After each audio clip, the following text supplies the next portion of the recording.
आज का वीडियो बड़ा इंटरेस्टिंग होने वाला है। ईरान में एक नया सुप्रीम लीडर आया है और डोनाल्ड ट्रंप ने बोला है कि अगर मुझे पसंद नहीं आया मैं उसको भी निपटा दूंगा। वहां पे दोस्तों पूरे मिडिल ईस्ट में आग लगी हुई है और फोर्स मेजोर कंडीशंस कुछ कंपनीज ने अप्लाई करना शुरू कर दी है। ये फोर्स मेजोर होता क्या है? What does it mean? चलिए सारी की सारी बातें आज के वीडियो में मैं आपको समझाने की कोशिश करूंगा।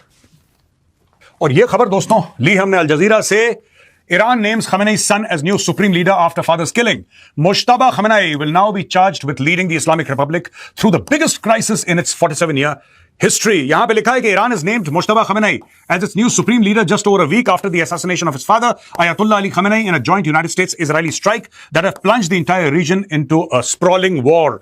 The 56-year-old, who will now be charged with leading the Islamic Republic through the biggest crisis in its 47-year history, was named by clerics as his father's successor on Sunday. तो दोस्तों ये है मुश्तबा खमेनेई। मुश्तबा खमेनेई को Iran का supreme leader declare कर दिया है उसके पिताजी की मौत के बाद। इसके फादर की किलिंग हो गई थी, अली खमेनेई की किलिंग हो गई थी। इजराइलीज और यूएस यानी कि अमेरिकन फोर्सेस ने मिलकर मार दिया था, बमबारी हुई थी। इसके बाद क्लेरिक्स जो हैं, जो रिलीजियस वहां के लोग हैं, जो मजहबी वहां के नेता हैं, उन लोगों ने मिलकर एक मीटिंग बैठाई और उस मीटिंग में डिक्लेयर करा कि मुश्तबा खमेनेई लीड करेंगे ईरान को। यहां पे डोनाल्ड ट्रंप ने बोला है कि यार Iran next supreme leader want last long without my approval. साफ सीधी बात है, डोनाल्ड ट्रंप एब्सोल्युटली क्लियर है, ईरान वाले जैसे क्लियर हैं। ईरान की जो रेजिम है वो क्लियर है कि ये उनका नया लीडर है। उसी प्रकार से डोनाल्ड ट्रंप बिल्कुल क्लियर है कि अगर मुझे पसंद नहीं आया तो मैं इसको निपटा दूंगा। यही कह रहा है, यही कह रहा है। मैं अपनी तरफ से नहीं बोल रहा हूं दोस्तों। Iran next supreme leader want last long. ये ज्यादा दिन नहीं चलेगा विदाउट माई अप्रूवल। अगर मुझे पसंद नहीं आया तो ज्यादा दिन नहीं चलेगा ये। He's going to have to get approval from us, the president told ABC News. If he doesn't get approval from us, he's not going to last long. We want to make sure that we don't have to go back every 10 years. When you don't have a president like me, that's not going to do it. तो basically Trump का यह कहना है कि हो सकता है मेरे बाद ऐसा कोई भी राष्ट्रपति ना हो अमेरिका में, ठीक है, जो ये बोले कि नहीं ये सख्त कदम मैं उठाने को तैयार हूं। क्योंकि उसका यह कहना है कि 47 ईयर्स हो गए भाई, 47 साल हो गए, आपने कुछ करा ही नहीं। ये कहता है मैं कल बनाऊंगा एटम बम, मैं परसों बनाऊंगा एटम बम। यहां पे सब डिथरिंग चल रही है, पोस्टपोनमेंट चल रहा है। मैं हूं जिसने निपटा दिया इसको। और अगर इसने आशीर्वाद नहीं लिया, if he does not take Trump's blessings or his approval, then he's next. सीधी बात है, ट्रंप ये कह रहा है कि हम ढूंढ रहे हैं, जिस दिन मिल जाओगे उस दिन निपटा दिए जाओगे। यहां पे दोस्तों Khamenei's top advisor says Trump must pay the price for Iran leader's death. US president responds, speaking to Iranian state television on Saturday. Larijani said Iran won't leave Trump alone. He said Trump has misjudged how Iran would react and warned that the conflict would continue for a long time. Trump got a taste of what happened in Venezuela and he liked it, thinking he could quickly do the same in Iran. Now he's stuck. He added, we will not leave him alone. He must pay the price for what he did. He killed our leader and martyred more than 1,000 of our people. This is not a simple matter. दोस्तों साफ सीधी ये बात है कि यहां पे जो अली लरजियानी है, इसका ये कहना है कि आपने हमारे सुप्रीम लीडर को मारा, हम आपको नहीं छोड़ेंगे। स्ट्रेट फॉरवर्ड, आपने मारा, हम आपको नहीं छोड़ेंगे। आपको ये लगा था कि जिस तरीके से वेनेजुएला में आप आराम से टहलते टहलते गए और मडूरो को उठा के ले आए, वो करने के बाद आपको चस्का लग गया। आपको लगा कि जैसा वेनेजुएला वैसा ईरान, लेकिन अब ये फंस गया यहां पे। ऐसा लारिजियानी का कहना है और ट्रंप ने रिस्पॉन्ड किया है। ट्रंप ने बोला है कि US president said he could not care less and claim Larijani had already been defeated. Trump ने बोला मुझे कोई फर्क नहीं पड़ता है क्या बोल रहा है आदमी। ये जो धमकी है इसकी, ये वाली जो धमकी है, ये डोनाल्ड ट्रंप को बताई गई और डोनाल्ड ट्रंप ने बोला कि मुझे कोई फर्क नहीं पड़ता, जहां तक मुझे पता है he has already been defeated, इसको हम हरा चुके हैं। I have no idea what he is talking about, who he is, ये क्या बात कर रहा है कौन, मुझे पता ही नहीं। ट्रंप का बेसिकली ये कहना है कि भाई आप मुझे धमकी दे रहे हो, आप हो कौन, मैं तो आपको जानता ही नहीं। आई कॉन्ट केयरलेस, मुझे 2 रुपए का फर्क नहीं पड़ता। Trump has also rejected the latest criticism from other Iranian leaders. He described their remarks as weak and said that their influence in the region was fading. He also reiterated that US strikes would continue and again demanded an unconditional surrender from Iran. तो ये सारी की सारी चीजें चल रही हैं। ये अली लरजियानी है, ये कहता है we will relentlessly avenge the blood of our leader and our people. Trump must pay and will pay. Trump को हिसाब चुकता करना पड़ेगा। हम ट्रंप से हिसाब लेंगे। हमारे सुप्रीम लीडर को मारा, हमारे लोगों को मारा, हम डोनाल्ड ट्रंप को छोड़ेंगे नहीं। डोनाल्ड ट्रंप कहता है कि तुम हो कौन, मुझे पता ही नहीं। You know how Donald Trump is, he said कि I don't know who you are, I don't care less, मुझे 2 रुपए का फर्क नहीं पड़ता तुम कौन हो यार, जो भी तुम्हें बोलना है बोलो। As far as I am concerned you have been defeated.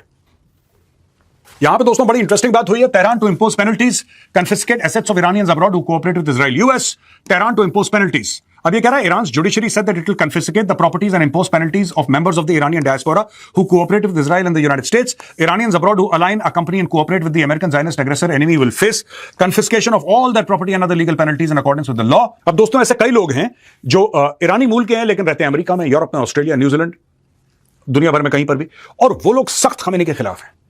तो यहां पे ईरानियन कोर्ट का ये कहना है कि भाई देखो, अगर तुमने हमारे खिलाफ कुछ बोला तो हम यह मानेंगे कि तुम जायनिस्ट यानी कि तुम यहूदियों के साथ मिले हो, तुम अमेरिकन के साथ मिले हो, और जो तुम्हारी ईरान में एंसेस्ट्रल प्रॉपर्टी है, जो ईरान में तुम्हारी खानदानी प्रॉपर्टी है, हम उसको सीज कर लेंगे और बाकी कानूनी कार्रवाई तुम्हारे ऊपर करेंगे। तो अपना मुंह बंद रखो and don't work against the regime. If you are caught working against the regime there will be repercussions. आपकी हम प्रॉपर्टी जब्त कर लेंगे, ये एसेट्स आपके हैं, एसेट्स हम जब्त कर लेंगे, ये बोला है। और यहां पे चाइना बीच में आ गया है दोस्तों, वेरी स्ट्रेंजली। चाइना चुप था, चाइना ने ज्यादा कुछ नहीं बोला था। चाइना का अभी तक यही रिएक्शन था कि यार ये नहीं होना चाहिए, लड़ाई बंद करो, पीस। पहली बार चाइना फ्रंट फुट पर आया और चाइना ने बोला है, China says opposes interference in other countries affairs after appointment of Mustafa Khamenei as supreme leader. China की जो फॉरेन मिनिस्ट्री है गुआओ जियाकुन ने बोला है कि Iran's decision to name Mustafa Khamenei as its new supreme leader following the killing of his father was domestic matter and opposed any attempt to target him. Speaking to reporters Jiakun said China opposes interference in other countries. ये सब उन्होंने बोल दिया है और बोला है कि ईरान की sovereignty, security and territorial integrity should be respected. इसकी इज्जत करनी चाहिए। ट्रंप तो करता नहीं इज्जत, ठीक है। ये चाइना ने बोल दिया, चाइना ने एक अपना स्टेक लगा दिया कि साहब चाइना का ये पॉइंट ऑफ व्यू है। आप लिखिए दोस्तों कमेंट्स में कि अमेरिका को या इजराइल को फर्क पड़ेगा कि चाइना क्या सोचता है। चाइना ये कह रहा है कि साहब अपोजेस, हम अपोज करते हैं। आप कैसे अपोज करेंगे? मैं चाइनीज से ये पूछना चाहता हूं, अगर आप अपोज करते हैं इंटरफेरेंस, आप कैसे, आप फौजें भेजेंगे अपनी? क्या करेंगे? आप यूनाइटेड स्टेट्स ऑफ अमेरिका से अपने ट्रेड के रिश्ते खत्म कर देंगे? आप इजराइल को कैसे पनिश करेंगे? जरा रोड मैप बताइए, वरना ये सब देखिए, ये सब बयानबाजी है। कल मैं कह सकता हूं, ठीक है, मैं अपोज करता हूं। भाई अपोज करने का कुछ होना चाहिए ना, कि भाई आप कैसे अपोज करेंगे, कोई ये तो बताइए। ये जबान खर्ची है ये तो। चाइना ने बोल दिया हम अपोज करते हैं, अब चाइना ये भी तो बताइए कि कैसे अपोज करते हैं। एक्सेप्ट फॉर ऑफिशियल स्टेटमेंट और diplomatic statement, how else can China oppose Israel और the US? Bahrain oil refinery declares force majeure after being hit. यही मैंने आपको शुरू में बोला था, फोर्स मेजोर। दोस्तों क्या होता है कि बहरेन की जो ऑयल रिफाइनरी है, बैपको स्टेट ऑयल कंपनी है, इसने फोर्स मेजोर वाला क्लॉज लागू कर दिया। फोर्स मेजोर होता क्या? बड़ी इंटरेस्टिंग बात है। मैं आपको सामान दूंगा और आप मुझे उस सामान के एवज में इतने रुपए देंगे, ठीक है। मैं आपको इतना सामान दूंगा, आप मुझे इतने रुपए देंगे, ये आपके मेरे बीच में कॉन्ट्रैक्ट हो गया। लेकिन उसमें क्लॉज होता है किसी भी कॉन्ट्रैक्ट में, फोर्स मेजोर। फोर्स मेजोर क्या होता है? फोर्स मेजोर ये होता है दोस्तों कि अगर कोई ऐसी प्राकृतिक आपदा हो गई जो कि आपके और हमारे आउट ऑफ कंट्रोल है, भाई अर्थक्वेक आ गया, वॉर हो गई, सुनामी आ गया, फ्लड आ गया, या कुछ ऐसी चीज हो गई जो कि ना आपके कंट्रोल में ना मेरे कंट्रोल में, तो फिर क्या? अगर मेरी फैक्ट्री है, मुझे आपको सप्लाई करना है माल, आपने मुझे पैसे देने, मैंने आपको वादा कर दिया, मेरी फैक्ट्री में आग लग गई, पूरी फैक्ट्री मेरी खाक हो गई, सब कुछ खत्म हो गया, अब मैं कैसे आपको माल? तो यहां पे फोर्स मेजोर कंडीशंस एक्टिवेट हो जाती हैं, जो ना आपके हाथ में ना मेरे हाथ में, मतलब it is beyond anybody's control. Earthquake आ गया, सब कुछ भस्म हो गया, अब बताइए साहब कैसे होगा धंधा? ये दोस्तों ये बापको कंपनी है, बहरेन ऑयल रिफाइनरी, ये स्टेट की है, ये सरकार की ऑयल रिफाइनरी, और इसने बोला फोर्स मेजोर कंडीशंस, यानी कि जो हमारे तेल देने की ऑब्लिगेशन है लोगों को, जो हमने वादा करा था, हो सकता है इन्होंने पेमेंट भी लियो, ये कह रहा भाई हम नहीं दे सकते, सब कुछ बंद है, सॉरी। अब ये फोर्स मेजोर कंडीशन जो अभी बैपको ने जारी करी है, बहरेन की ऑयल रिफाइनरी है जो इसने जारी करी है, क्या गल्फ में और देश भी करेंगे? क्या और देश भी कर सकते हैं? इससे तेल के दामों में बहुत फर्क आएगा दोस्तों।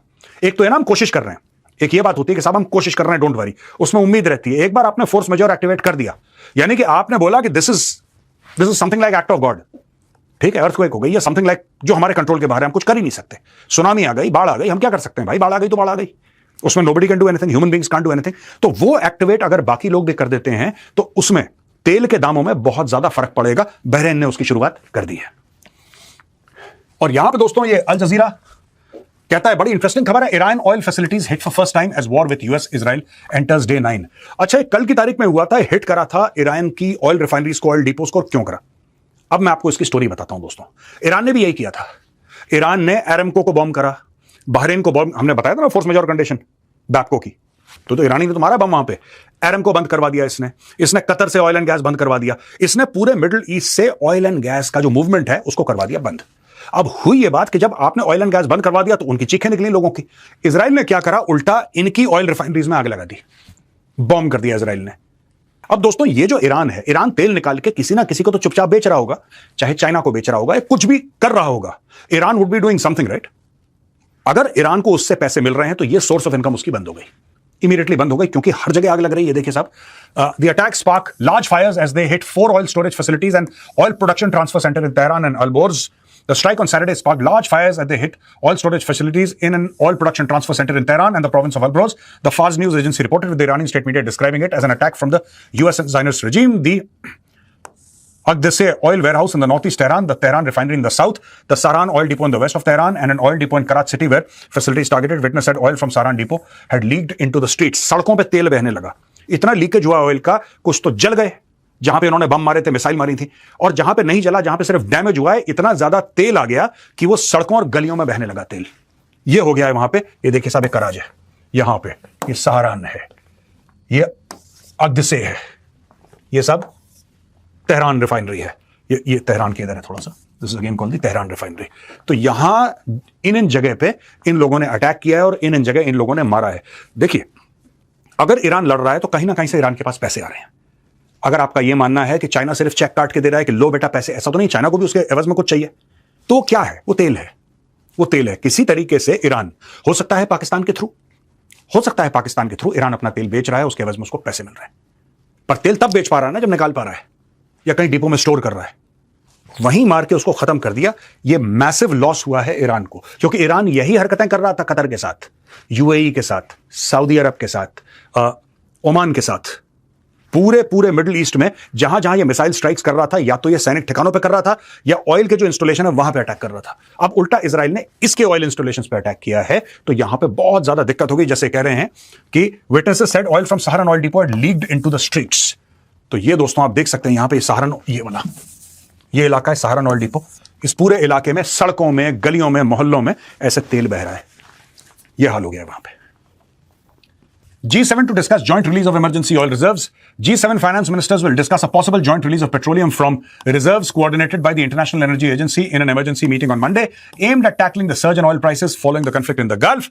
The meeting comes as US President Donald Trump faces pressure to halt the steep rise in the crude oil price since the start of the war. The average US petrol price rose to $3.45 a gallon by Sunday from $2.98 a gallon a week ago and is destined to go higher unless Trump can reverse the trend. The emergency petroleum stockpile was set up as part of the creation of the IEA in 1974 following the Arab oil embargo, which sent crude prices soaring and triggered major fuel shortages across the Western world. The reserves are designed to allow big oil-consuming countries to respond to significant energy shocks. On Tuesday, the IEA held an emergency meeting to consider options to tackle an emerging oil supply crisis.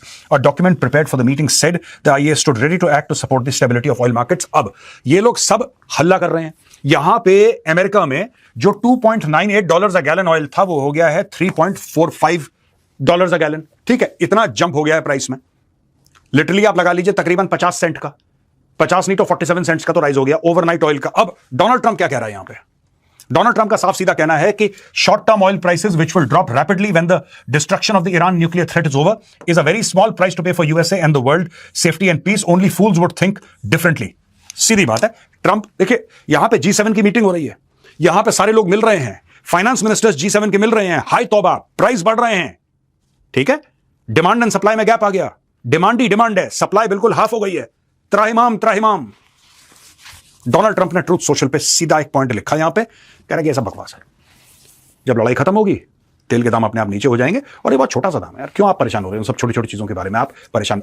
Trump is so far removed from reality दोस्तों. तो दोस्तों, जो सच्चाई है, जो जमीनी हकीकत है, उससे ट्रंप बहुत दूर है. लोग चीख पुकार रहे हैं. G7 कंट्रीज बोल रही हैं साहब इकोनॉमी तहस नहस होने वाली है, एनर्जी प्राइसेस स्काई रॉकेट कर रहे हैं. ट्रंप कह रहा है ये सब छोटी मोटी बातें. देखो, कह रहा है वेरी स्मॉल प्राइस यार, छोटी मोटी बातें हैं, छोटा सा ये दाम है, आप लोग क्यों हल्ला कर? It's a very small price. ये देखिए स्टेटमेंट है, कह रहा बहुत छोटा दाम है, तो कुछ है ही नहीं. नजरअंदाज कर दिया उसने. तो दोस्तों, ये चल रहा है पूरी दुनिया में. आप देख रहे हैं किस तरीके से बहरीन की कंपनी ने फोर्स मेजोर डिक्लेयर कर दिया. बोला साहब हमारे बस का नहीं है. और अगर इसका कैस्केडिंग इफेक्ट हुआ, डोमिनोज इफेक्ट हुआ, और देशों की कंपनीज ने यह बोला कि साहब फोर्स मेजोर है, हम तो कर ही नहीं सकते, बहुत दिक्कत हो जाएगी दोस्तों, बहुत ज्यादा दिक्कत हो जाएगी. और उसके जो शॉक वेव्स हैं वो आपको भारत में ऑलरेडी फील हो रहे हैं. By the way, you are already feeling it, आपको और फील होंगे. जी हाँ दोस्तों, ये थी अब तक की मालूमात जो मैंने आपसे शेयर की है. वीडियो कैसी लगी अपनी राय के साथ कमेंट बॉक्स में ज़रूर करें. वीडियो को लाइक करो, चैनल को सब्सक्राइब करें. अगर आप इस तरह की इन्फॉर्मेटिव और इंटरेस्टिंग वीडियो देखना और सुनना पसंद करते हो, चैनल को सब्सक्राइब करना मत भूलिएगा. और साथ ही साथ आपको हर खबर से बाखबर रखा जाएगा, इसलिए बेल नोटिफिकेशन को ऑन करके ऑल पे सेट कर लें. जैसे कोई नई मालूमात आएगी तो उसका नोटिफिकेशन आप तक बर वक्त पहुँच जाएगा. मिलते हैं नेक्स्ट वीडियो में. नेक्स्ट वीडियो दीजिए इजाज़त. अल्लाह हाफिज़.